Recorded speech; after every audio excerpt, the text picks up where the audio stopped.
My name is Andres Restrepo. I'm the CEO of the company. We'll be making forward-looking statements, so this is the usual disclaimer. We're a Colombia-based company, a mid-tier gold producer, and we have our operations in Nicaragua, Colombia, and Argentina recently.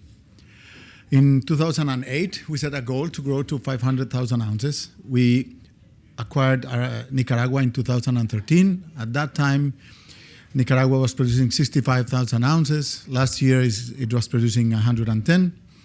And we're doing some exploration in Nicaragua in association with Royal Roads, Mineros. And we acquired Gualcamayo in December 14 last year. With Gualcamayo, we're hoping to produce 300,000 ounces this year. That's our goal. And we're in the right track to the 500 ounces with several projects we have in both Colombia, Argentina, and Nicaragua. We're listed in the Colombia Stock Exchange. We're in the process of listing the company on the TSX. It's going to be listed by the end of this year. So I'm here just to raise awareness on Mineros, basically.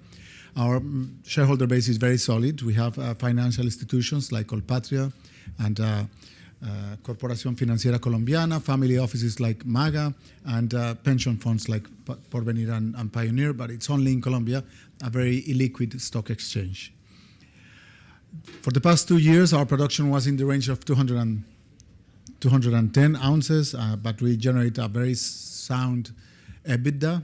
Our EBITDA was in the area of 90 million per year, and our cash flow in the area of 50. With the acquisition of Gualcamayo, we're growing already 50% in income and production, 30% in EBITDA, and we're hoping this year is going to look great. And if the gold prices carry on like they're behaving, it's going to be great. But because of the illiquidity of the Colombia Stock Exchange, our share price is very flat and our market cap is very low. Our market cap is $180 million when our EBITDA is over $90 million. So it's a very cheap company, actually. So we want to list it in the Colombia Stock Exchange. We're going to get recertified our resources in July this year. These are reports from 2017 and reports from Yamana prior to our acquisition. We have a sound amount of reserves in the area of 1.2 million and resources in the area of 5.4. We're hoping to get at least 30% increase in resources with the certification we're getting from Roscosmos in about 2 months. When we compare the company with our peers, we're fine in terms of production. This is last year production, and all in, we're competitive, but our market cap and P2NAV is very low. So we want to correct that by listing in the TSX. Let's talk about our operations. In Colombia, we operate an alluvial mine. I'm aware that there are 2 worries about alluvial mining. One of them is that it's very unpredictable, and the other one is about environmental impact. Let's talk about both things. We operate our mine as we would operate an open pit. We do exploration. We have explored the whole of the mine, 50 meters distance, and we have a mining plan for the mine. So you can think of it as an open pit mine that needs only water to do the separation. And in the environmental front, we operate isolated from the river. We build an artificial pond, and we're not connected to the river, and we use only water to separate the gold. And we use only electrical power that we generate in our own hydropower plant. So we're pretty responsible in the environmental issues. And as our dredges move north, we undertake the closure of the mine. Depending on the characteristics of the area, we create wetlands or we create small holdings. We bring in families, pay them an allowance from 5 to 7 years, and when their small holding is productive, we give them to them. So most of the mine is already closed. We've been operating this mine for 45 years, and we have about 12 to 15 years more life of mine. This is our mining plan for the next 12 years. So we know each one of these dredges, where is it going to be operating until 2031, 2032. The white areas are areas where the grade is too low. So one of the projects we have called Llanuras is to buy lighter dredges and be able to dredge in those areas. Our grade is very low. We operate at 100 milligrams per cubic meter, which is 0.06 grams per ton. But we use only water. We do the separation in the dredgers themselves. We have 5 bucket dredgers. I've seen them in the US, but as museums in the Yukon and Alaska. Ours are fully operating with GPS and automated. We rebuild them. And then we fly them by helicopter to our facility and we do the final separation. Those are real pictures. That's the way the gold comes out every day. And then we smelt it and send it to Argor and to Asahi.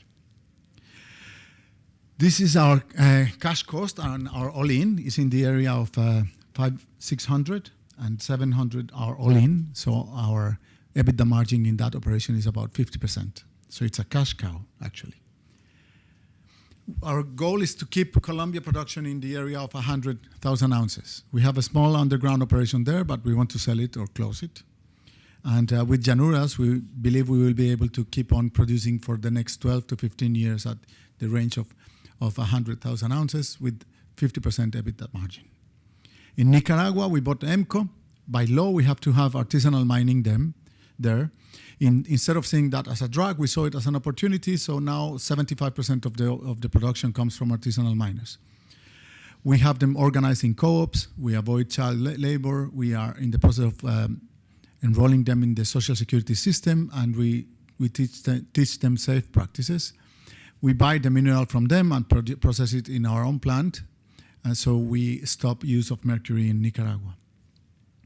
Our cash cost is in the area of 980, and our all-in in the area of 1,100, more or less, typical of an underground operation. We want to bring Nicaragua to 150, 160, and we want to bring it 50% our own mining and 50% artisanal mining. We will do that by putting into place a project called Porvenir that has around 600,000 ounces in gold and about 1 million ounces in equivalent gold because it's a polymetallic. We're expecting a pre-feasibility study for the next for July this year, and we're going to be investing from $80 to $100 million there. So we will have Colombia in 100, Nicaragua in 150. That's 250, and our goal is to reach 500. We think we're in the right track because we bought Gualcamayo in December last year. Gualcamayo for Yamana was at the end of its life, of its mine life. For us, it's a great opportunity. It's an open pit, an underground operation. It's producing 100,000 ounces this year. We have already added another year. I'll move on to that. I mean, the all-in is in the area of 900, and the cash cost is in the area of 850, more or less. So the EBITDA margin is about 35. We're investing $8 million there this year. And there is a deep carbonates project that looks really interesting and will bring us to 250. So we bought it with the plan that you see in blue, and we plan on keeping it on 100,000 ounces until the DCP kicks in, and we will be able to bring it to 250, and then we will be at 500. Our sustainability programs go beyond what we have to do by law and are adapted to each and every country. In Colombia, we have beekeeping and rubber. In Nicaragua, we have reforestation, and we work with the municipality in their development plant. In Nicaragua, we invest in sports and education. So why Mineros? Because we're going to be listed in the TSX, and there is a good chance for re-rate. We want to increase our stock liquidity. We want, and we're going to reach 500,000 ounces, and we have a very good track record. We've been in business for 45 years, and our recovery versus estimates for example, in the alluvial mine is over 90%. So this is Mineros. This is our team.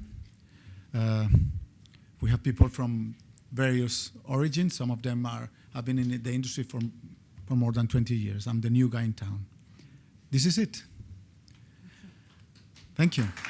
Thank you.